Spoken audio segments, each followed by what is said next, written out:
Hello friends, welcome back to RJM English literature and language YouTube channel.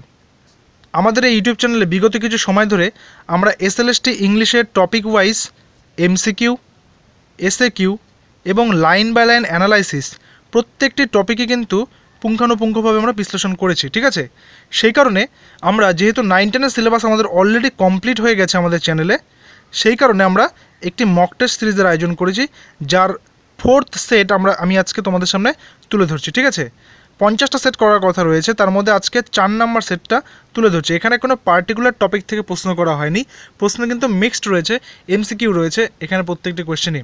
ওকে, দেখো প্রথম প্রশ্নে বলা হয়েছে she seemed a thing that could not feel, here a thing denotes. এখানে একটা thing বলতে কি বোঝানো হয়েছে? এটা লুসি পোয়েম থেকে একটি কবিতার লাইন তুলে নেওয়া হয়েছে। অপশানস দেখো, বলেছে an entity not governed by the laws of mortality. Second option B বলা হয়েছে a mortal thing. Option number C unconscious element, নাকি option number D none of the above. কী হবে সঠিক উত্তর? সঠিক উত্তর হবে option number A, an entity not governed by the laws of mortality. Entity মানে একটি সত্তা, যেটা কিনা মর্টালিটি বলতে এই যে পার্থিব জগৎ রয়েছে, পার্থিব জগতের কোনো নিয়ম মেনে সেটা আর চলছে না। অর্থাৎ এখানে লুসি যে মারা গেছে, ঠিক আছে, তাই তার মর্টালিটি তার উপর আর কোনো কন্ট্রোল করতে পারছে না। সে এখন একটা কিন্তু মহাজাগতিক অংশ হয়ে গেছে, সে আর পার্থিব জগতের কোনো অংশ বিশেষ নয়। সেই কারণে কিন্তু কোনো পার্থিব ল বা নিয়ম বা কানুন তার উপরে লাগু হচ্ছে না। ওকে, তাই এখানে এ থিং বলতে an entity not governed by the laws of mortality. Question number 2-এ বলা হয়েছে no motion has she now, what does the word motion reveal. এখানে মোশন বলতে কি বোঝানো হয়েছে?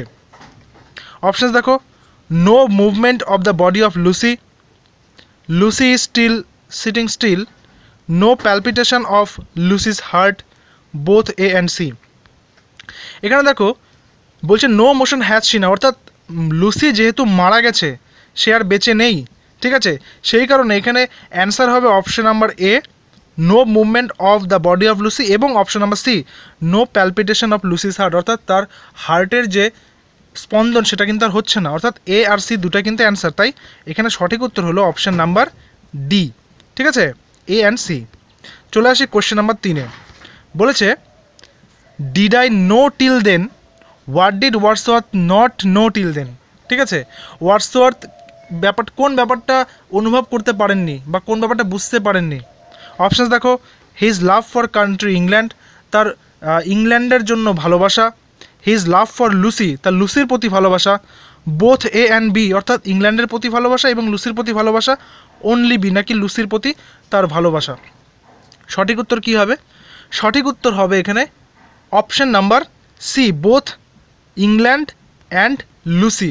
অ্যাকচুয়ালি ওয়ার্ডসওয়ার্থ যখন I travelled among the untrodden men কবিতাটা লিখেছেন, তিনি যখন জার্মানিতে ছিলেন, অর্থাৎ ইংল্যান্ড থেকে তিনি অনেক দূরে, তখন তিনি তার কান্ট্রি ইংল্যান্ড সম্পর্কে এবং তার বিলাভেড লুসি সম্পর্কে কিন্তু অনেক বেশি দুঃখিত হয়ে গিয়েছিলেন। মেলানকোলি ড্রিম এসেছিল তার মনের মধ্যে। ঠিক আছে, তার দেশ এবং তার লুসিকে নিয়ে। এখানে কিন্তু তার প্যাট্রিয়টিজমকেও বোঝানো হচ্ছে। ওকে, তার দেশাত্মবোধ এবং পাশাপাশি লুসির প্রতি তার ভালোবাসা। তাই এখানে সঠিক উত্তর হচ্ছে অপশন নাম্বার সি। চলে আসি কোয়েশ্চেন নাম্বার 4-এ। বলেছে টিস পাস্ট দ্যাট মেলানকোলি ড্রিম এখানে এটা হচ্ছে নোট অফ এক্সক্লামেশন মার্ক আছে। Hair melancholy dream means, melancholy dream বলতে কবি কি বুঝিয়েছেন? Wordsworth always dreams of England, মানে ওয়ার্ডসওয়ার্থ সবসময় ইংল্যান্ড সম্পর্কে স্বপ্ন দেখে। Wordsworth dreams about French revolution, অর্থাৎ ফরাসি বিপ্লব নিয়ে তিনি স্বপ্ন দেখেন। Wordsworth listen melancholy music, Wordsworth ওই বিষাদগ্রস্ত মিউজিক বা মেলানকোলি যেগুলো টোনের যে গান রয়েছে সেগুলো শোনে। নান, কোনোটিই নয়। কী হবে সঠিক উত্তর? সঠিক উত্তর হবে অপশন নাম্বার এ। ঠিক আছে, Wordsworth always dreams of England, অর্থাৎ ওয়ার্ডসওয়ার্থ যখন বিদেশ ভূমিতে, তখন কিন্তু তার দেশের প্রতি, দেশমাতৃকার প্রতি যে টান, তার যে প্যাট্রিয়টিজম, সেটা কিন্তু পরিষ্কার ফুটে উঠেছে এই লাইনের মধ্যে দিয়ে। এটাও কিন্তু I travelled among the untrodden men থেকে নেওয়া হয়েছে। চলে আসি কোয়েশ্চেন নাম্বার 5। কী বলা হয়েছে? নর will I quite thy shore a second time, what does this line reveal. ঠিক আছে, আমি আর কখনোই সেই জায়গা ত্যাগ করব না, এ সেকেন্ড টাইম, মানে আর কখনোই না, একবার আমি করেছি, ভুল করেছি, আমি সেকেন্ড টাইম আর সেটা করতে চাই না। ঠিক আছে, তো দেখো অপশানসগুলো কী আছে। The poet will never come in Germany, কবি আর কোনোদিন জার্মানিতে আসবেন না। The poet will never leave England, কবি আর কখনো ইংল্যান্ড ত্যাগ করবেন না। The poet will never carry melancholy dream, কবি আর কখনো মেলানকোলি ড্রিম ক্যারি করবেন না বা দেখবেন না। নান। কী হবে সঠিক উত্তর? সঠিক উত্তর হবে, যেটা সবচেয়ে অ্যাপ্রোপ্রিয়েট, অপশন নাম্বার বি, তিনি আর কখনোই ইংল্যান্ডকে ছেড়ে কোথাও যাবেন না। ঠিক আছে, তারপর চলে আসি নাম্বার 6-এ। বলা হয়েছে to love the more and more, whom did the poet love. ঠিক আছে, কবি এখানে কাকে ভালোবাসার কথা বলেছেন? অপশানসগুলো দেখো, Lucy, England, both Lucy and England, নাকি অ্যাব্রড। কী হবে সঠিক উত্তর? সঠিক উত্তর এখানে হবে অপশান নাম্বার সি, তিনি লুসিকেও ভালোবাসার কথা বলেছেন, আবার ইংল্যান্ডকেও ভালোবাসার কথা বলেছেন। তিনি যখন জার্মানিতে ছিলেন তখন যেমন ইংল্যান্ডের জন্য তার মন খারাপ হচ্ছে, মানে নিজের দেশের জন্যে, ঠিক তেমনি লুসির জন্যও কিন্তু তার মন বিষাদগ্রস্ত হয়ে পড়ছে। তাই এখানে অপশান নাম্বার সি হচ্ছে কারেক্ট অ্যান্সার।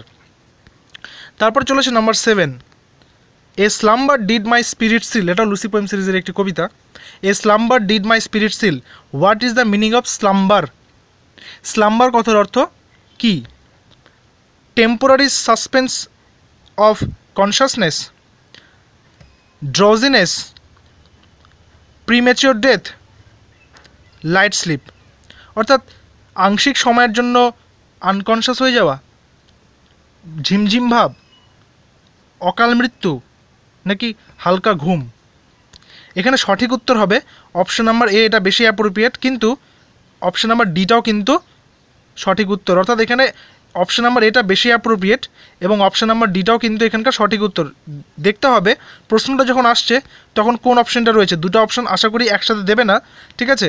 যে অপশনটা দেবে দুটোর মধ্যে যে অপশনটা পরীক্ষা থাকবে এ অথবা ডি, দুটোই কিন্তু কারেক্ট অ্যান্সার, ঠিক আছে? তবে এটা একটু বেশি অ্যাপ্রোপ্রিয়েট পয়েন্ট অফ ভিউ থেকে এই কবিতার। তারপরে নাম্বার 8-এ চলে আসি, বলেছে I had no human fears. Why had the poet no human fears? কবির কেন আর কোনো হিউম্যান ফিয়ার নেই? কী কারণে নেই? লুসি ইজ ডেড, লুসি মারা গেছে। The poet lives far from the madding crowd, কবি ওই মানে মানুষের ভিড়ের থেকে অনেক দূরে থাকে, তাই তার আর মানুষের প্রতি কোনো ভয় নেই। The poet keeps himself alone, কবি নিজেকে একা রেখেছেন। নান, কোনোটিই হবে না। কী হবে সঠিক উত্তর?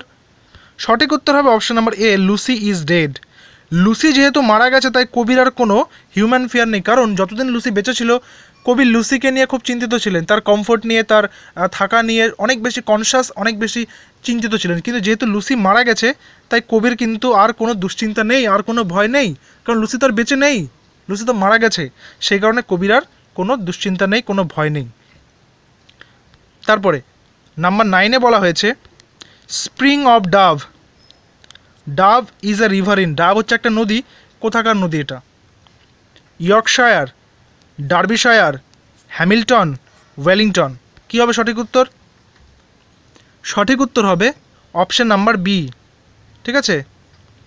এটা হচ্ছে ইংল্যান্ডের ডার্বিশায়ারে এই নদীটা রয়েছে। তারপরে question number 10, fair as a star, here star refers, ঠিক আছে? এখানে স্টার বলতে কোন স্টারের কথা বলেছে? অপশানস দেখো, মুন, ভেনাস, মার্স, নাকি সান। ঠিক আছে, এখানে দেখো অ্যাকচুয়ালি স্টার বলতে তো এখানে সানকেই বোঝানো উচিত, কিন্তু এখানে সানকে কিন্তু বোঝায়নি। কবি এখানে কবিতার ভাষায় ভেনাসকে কিন্তু ফেয়ার অ্যাজ এ স্টার হিসেবে তুলে ধরেছেন। অর্থাৎ একমাত্র স্টার আকাশে যখন জ্বলজ্বল করছে, ঠিক আছে, সে শুকতারার কথা কিন্তু তিনি এখানে বলেছেন। সন্ধ্যাতারা, শুকতারা যেটা রয়েছে ভেনাস, তার কথা এখানে বলেছেন। তাহলে অপশন নাম্বার বি হচ্ছে কারেক্ট অ্যান্সার। তারপরে চলে আসি নাম্বার 11-এ। নাম্বার 11-এ বলা হয়েছে strange fits of passion have I known, what does the poet mean by fits of passion? Fits of passion বলতে কবি কী বুঝিয়েছেন? Deep emotional thought, wayward thought, unnecessary thought, all of the above. কী হবে সঠিক উত্তর? Strange fits of passion have I known এই কবিতায় কবির যে deep emotional love for R beloved, যেটা তিনি শুধুমাত্র তার প্রেমিকার কানেই বলতে চান, ঠিক আছে, সেই থটটার কথা বলা হয়েছে। তাহলে এটা অপশন নাম্বার এ হচ্ছে সঠিক উত্তর, ডিপ ইমোশনাল থট, ঠিক আছে? পরবর্তী প্রশ্ন কি বলেছে দেখো, number 12, my eyes I kept on the descending moon. Descending moon সিগনিফাইস, descending moon বলতে এখানে কি বোঝানো হয়েছে? অপশানস দেখো, লুসি ইজ স্লিপিং, লুসি ঘুমোচ্ছে, লুসি ইজ ডাইং, লুসি মারা যাচ্ছে, দ্য মুন ইজ সেটিং, চাঁদটা ডুবে যাচ্ছে, নান, কিছুই নয়। কী হবে সঠিক উত্তর? সঠিক উত্তর এখানে যে ডুবন্ত চাঁদটা কিন্তু লুসির মৃত্যু যে ঘটে যাচ্ছে ধীরে ধীরে সেটাকে সিগনিফাই করছে, অর্থাৎ Lucy is dying, option number B হচ্ছে কারেক্ট অ্যান্সার। ঠিক আছে, যে লুসি ধীরে ধীরে মরে যাচ্ছে। তারপরে O mercy, sorry, O mercy note of exclamation mark, this expresses the poet's, এটা কবির কি এক্সপ্রেস করছে বা কোন ইমোশনটাকে এক্সপ্রেস করছে? Fear and frustration, fear of God, love for Lucy, none. O mercy, এখানে কিন্তু সঠিক উত্তর অপশন নাম্বার এ, কবির যে ভয় এবং ফ্রাস্ট্রেশন দুটাই কিন্তু এখানে তোলা হচ্ছে। কারণ কবি যখন লুসির কটেজের দিকে তিনি ধীরে ধীরে যাচ্ছেন এবং যখন তিনি দেখতে পাচ্ছেন চাঁদটা ডুবে যাচ্ছে, অর্থাৎ তার মনের মধ্যে একটা ভয় তৈরি হচ্ছে যে লুসি বোধহয় আর বেঁচে নেই, লুসি বোধহয় মারা গেল, এবং তার যে দেরি হচ্ছে সেখানে পৌঁছাতে, তার যে সেই ফ্রাস্ট্রেশনটা, সেই ভয় এবং ফ্রাস্ট্রেশনটা মিলেই কিন্তু তার মধ্যে বা তার মুখ দিয়ে এরকম এক্সপ্রেশন বেরিয়েছে, ও মার্সি। তিনি দ্য অলমাইটির কাছে কিন্তু তিনি প্রে করছেন। হ্যাঁ, তারপরে number 14, what does the sinking moon symbolises in Lucy poems? Sinking moon বলতে কি বোঝানো হয়েছে বা কি সিম্বলাইজ করছে এটা? অপশানস দেখো, ট্রান্সিটোরিনেস, স্টেবিলিটি, ভাস্টনেস অফ নলেজ, নান। কী হবে সঠিক উত্তর? সঠিক উত্তর হবে অপশন নাম্বার এ, ট্রান্সিটোরিনেস। ঠিক আছে, মানে যেটা যেটা কনস্ট্যান্ট নয়, যেটা যেটা অনিয়ত, যেটা নিয়ত নয়, যেটা কনস্ট্যান্ট নয়, যেটা পরিবর্তনশীল। ঠিক আছে, তারপর number 15, the alternative title of the poem she dwelt among the untrodden ways. Lucy পোয়েমের আরেকটি কবিতা she dwelt among the untrodden ways, এই কবিতাটা, এটার অল্টারনেটিভ টাইটেল কি বা এটা সাব টাইটেল কি? ঠিক আছে, সাব টাইটেলও বলা যেতে পারে এটাকে। অপশানসগুলো দেখো, the education of nature, the education of Lucy, the lost love, none. কী হবে সঠিক উত্তর? সঠিক উত্তর হবে option number C, the lost love. ঠিক আছে, কারণ হচ্ছে কবিতার শেষে দেখা যাচ্ছে যে লুসি মৃত্যুর খবরটা আসছে, লুসি মারা যাচ্ছে, সেই জন্য এটা হচ্ছে দ্য লস্ট লাভ, অর্থাৎ কবি কিন্তু পৌঁছাতে পারছেন না, তার যে হারিয়ে যাওয়া ভালোবাসা, লুসির প্রতি তার যে অ্যাফেকশন, সেটা যে হারিয়ে যাচ্ছে, সেই লুসি যে মারা যাচ্ছে, সেটা কিন্তু এখানে বোঝানো হয়েছে, তাহলে দ্য লস্ট লাভ। তারপরে নাম্বার 16-এ বলা হয়েছে she dwelt among the untrodden ways, here untrodden ways signifies. এই টাইটেলের মধ্যে আনট্রোডেন ওয়েজ বলতে কী বোঝানো হয়েছে? অপশানস দেখো, বলা হয়েছে isolation, unaffected naturalness, virginity, all of the above. সঠিক উত্তর কী হবে? সঠিক উত্তর হবে কিন্তু এ, বি, সি, তিনটাই কিন্তু সঠিক উত্তর। সেই কারণে এখানে option number D is the correct answer, all of the above. ঠিক আছে, আনট্রোডেন ওয়েজ মানে যেই পথে কেউ যায়নি। ওকে, তারপরে number 17, beside the English fire, here English fire means, English fire বলতে কবি কি বুঝিয়েছেন? অপশানস দেখো, ডোমেস্টিসিটি, ফ্যামিলিয়ারিটি, অ্যাফিনিটি, নাকি লাইট। কী হবে সঠিক উত্তর? সঠিক উত্তর হবে অপশান নাম্বার এ, ডোমেস্টিসিটি, অর্থাৎ ইংল্যান্ডের যে ডোমেস্টিসিটি রয়েছে সেই ইংলিশ ফায়ার বলার মধ্যে দিয়ে কবি কিন্তু বোঝাতে চেয়েছেন। তারপর question number 18, what will Lucy learn from the floating clouds? ভেসে যাওয়া মেঘ দেখে লুসি কি শিখবে তাদের কাছ থেকে? Powerfulness, dignity, affection, mildness. সঠিক উত্তর কী হবে? সঠিক উত্তর হবে option number B, dignity. Lucy সেই ফ্লোটিং ক্লাউডসের কাছ থেকে ডিগনিটি শিখবে। এটা সেই কবিতা থেকে নেওয়া হচ্ছে যেখানে প্রকৃতির সবাই মিলে প্রকৃতির প্রত্যেকটা এলিমেন্ট লুসিকে শেখাচ্ছে, লুসিকে পড়াচ্ছে। ঠিক আছে, লুসিকে এডুকেট করছে। তারপর নাম্বার 19 বলা হয়েছে what is the alternative title 3 years she grew in sun and shower? আগের প্রশ্নটা কিন্তু এই কবিতা থেকে ছিল। আচ্ছা, 3 years she grew in sun and shower, এটার অল্টারনেটিভ টাইটেল বা এটার সাবটাইটেল কী হতে পারে? অপশানসগুলো দেখো, the education of nature, the education of Lucy, the lost love, none. কী হবে সঠিক উত্তর? সঠিক উত্তর হবে option number A, the education of nature. ঠিক আছে, তারপর আজকের সেটের শেষ question number 20, in earth and heaven figure of speech কী? Antithesis, simile, metaphor, pun. সঠিক উত্তর কী হবে? যেহেতু আর্থ আর হেভেন দেখো দুটাই কিন্তু পরস্পর বিরোধী, বৈপরীত্য ভাব দেখাচ্ছে। আর্থ মানে আমি বলতে পারি সেটাকে মাটি বা যেটা আমরা যেখানে বসবাস করছি, আর হেভেন মানে যেটা আমাদের উপরে রয়েছে, যেটা হচ্ছে কাল্পনীয় একটা জায়গা, যে মাথার উপরে রয়েছে স্বর্গ। ঠিক আছে, স্বর্গ আর মর্ত্য, তাহলে দুটো হচ্ছে বৈপরীত্য, একটা বিপরীত ভাব, একটা অপোজিট ভাব বোঝাচ্ছে এখানে। ঠিক আছে, সেই কারণে এটা হচ্ছে একটা অ্যান্টিথেসিস।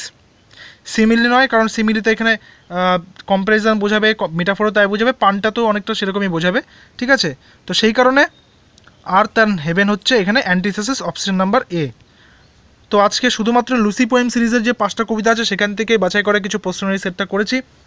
আমরা নেক্সট ক্লাসে চেষ্টা করব পরবর্তী যে টপিকগুলো রয়েছে এবং মিলিয়ে সমস্ত টপিক মিলিয়ে এক একদিন এক এক রকম, আমি আগে থেকে বলে দিচ্ছি না তোমাদেরকে, তোমাদের যে প্রিপারেশনটা কেমন হয়েছে সেটা তোমরা এই টেস্টগুলো অ্যাটেন্ড করলে তোমাদের আশা করি সেটা সুবিধা হবে।